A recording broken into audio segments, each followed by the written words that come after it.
अहिल्यानगर पोलिसांची विशेष मोहीम. 220 सराईत गुन्हेगारांचे समुपदेशन. गुन्हेगारीला आळा घालण्याचा निर्धार.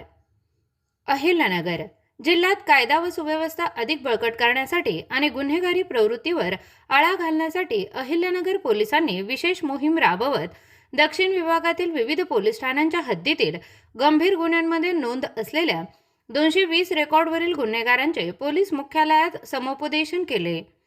पोलीस अधीक्षक मुमुका सुदर्शन यांच्या आदेशानुसार आयोजित या मोहिमेत संबंधित आरोपींकडून इंटरोगेशन फॉर्म भरून घेण्यात आले. तसेच प्रतिबंधात्मक कारवाई संदर्भातील बंधपत्रांची माहिती घेण्यात आली. यावेळी पोलीस अधीक्षक मुमुका सुदर्शन यांनी सर्व आरोपींना कायद्याच्या चौकटीत राहून वर्तन करण्याचा सल्ला देत गुन्हेगारी सोडून समाजाच्या मुख्य प्रवाहात सहभागी होण्याचे आवाहन केले. भाईगिरी, गँगवॉर, खंडणी, मारामारी, दहशत निर्माण करणे, शस्त्रांचा बेकायदेशीर वापर किंवा कायदा सुव्यवस्था बिघडविण्याचा कोणताही प्रयत्न सहन केला जाणार नसल्याचा इशाराही त्यांनी दिला. अशा प्रकारच्या घटनांमध्ये सहभागी आढळणाऱ्यांविरुद्ध प्रतिबंधात्मक कारवाई, तडीपारीची प्रक्रिया तसेच इतर कठोर कायदेशीर उपाययोजना करण्यात येतील असे स्पष्ट करण्यात आले. जिल्ह्यात शांतता, सुव्यवस्था आणि नागरिकांच्या सुरक्षतेसाठी पोलिसांचा हा उपक्रम राबविण्यात आला. गेल्या काही दिवसापासून अहिल्यानगर पोलिसांनी अवैध धंदे, बेकायदेशीर शस्त्र बाळगणारे फरार आरोपी आणि सराईत गुन्हेगारांविरोधात विशेष मोहीम सुरू ठेवली असून त्याचाच भाग म्हणून हे समुपदेशन आयोजित करण्यात आले.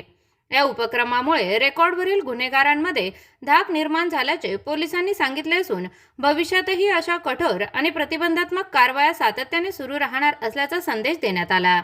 या मोहिमेला अप्पर पोलीस अधीक्षक वैभव कुलवर्मे, दक्षिण विभागातील सर्व उपविभागीय पोलीस अधिकारी तसेच संबंधित पोलीस ठाण्याचे प्रभारी अधिकारी उपस्थित होते. सर्वांना माहित आहे की नगरमध्ये जास्त क्राईम पण आहे. त्या अनुषंगाने बरेच लोकांच्या विरुद्ध बरेच गुन्हा दाखल झालेला होता. त्या अनुषंगाने आता मी गंभीर गुन्हे करणारे हा आरोपीला आज बोलवून त्यांच्या काही प्रिव्हेंटिव्ह ऍक्शन्स पेंडिंग असतील, त्यांच्या काही डोजियर्स पेंडिंग असतील आणि तसेच त्यांचे इंट्रोगेशन फॉर्म आम्ही भरून घेतलेला आहे. त्या अनुषंगाने आज नगरमध्ये जे साऊथ नगरमध्ये 4 डिव्हिजन्स आहे, 4 डिव्हिजन्स कडून पोलीस स्टेशन कडून जे गंभीर गुन्हे म्हणजे जे फायरआर्म वापरणारे आरोपी, जे बॉडी ऑफेंडर्स आहे, गंभीर गुन्हा, गंभीर दुखापत, मर्डर आणि इतर गंभीर गुन्हा करणाऱ्या आरोपीला आम्ही आज बोलून घेतलेला आहे. त्या अनुषंगाने त्यांना आता आम्ही काउन्सिलिंग केलेलं आहे की तुम्ही गुन्हेगारांकडून तुम्ही सोडून घ्या आणि पोलिसला सहकार्य करा आणि जास्तीत जास्त माहिती द्या आम्हाला, गोपनीय माहिती. त्या अनुषंगाने आम्ही पूर्ण नगरमध्ये शांतता ठेवण्यासाठी आणि क्राईम कमी करण्यासाठी तुम्ही पण सहकार्य करा म्हणून आम्ही काउन्सिलिंग केलेलं आहे.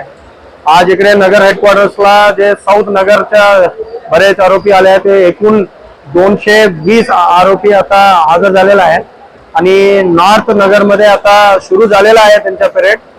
तिकडे पण 100 पेक्षा आरोपी हजर होणार आहे. तो सर्वांना आम्ही त्यांना काउन्सिलिंग केलेलं आहे की तुम्ही गुन्हेगारी प्रवृत्ती सोडा आणि पोलिसला सहकार्य करा आणि नगरमध्ये शांतता ठेवण्यासाठी आम्ही हा प्रयत्न सुरू केलेला आहे.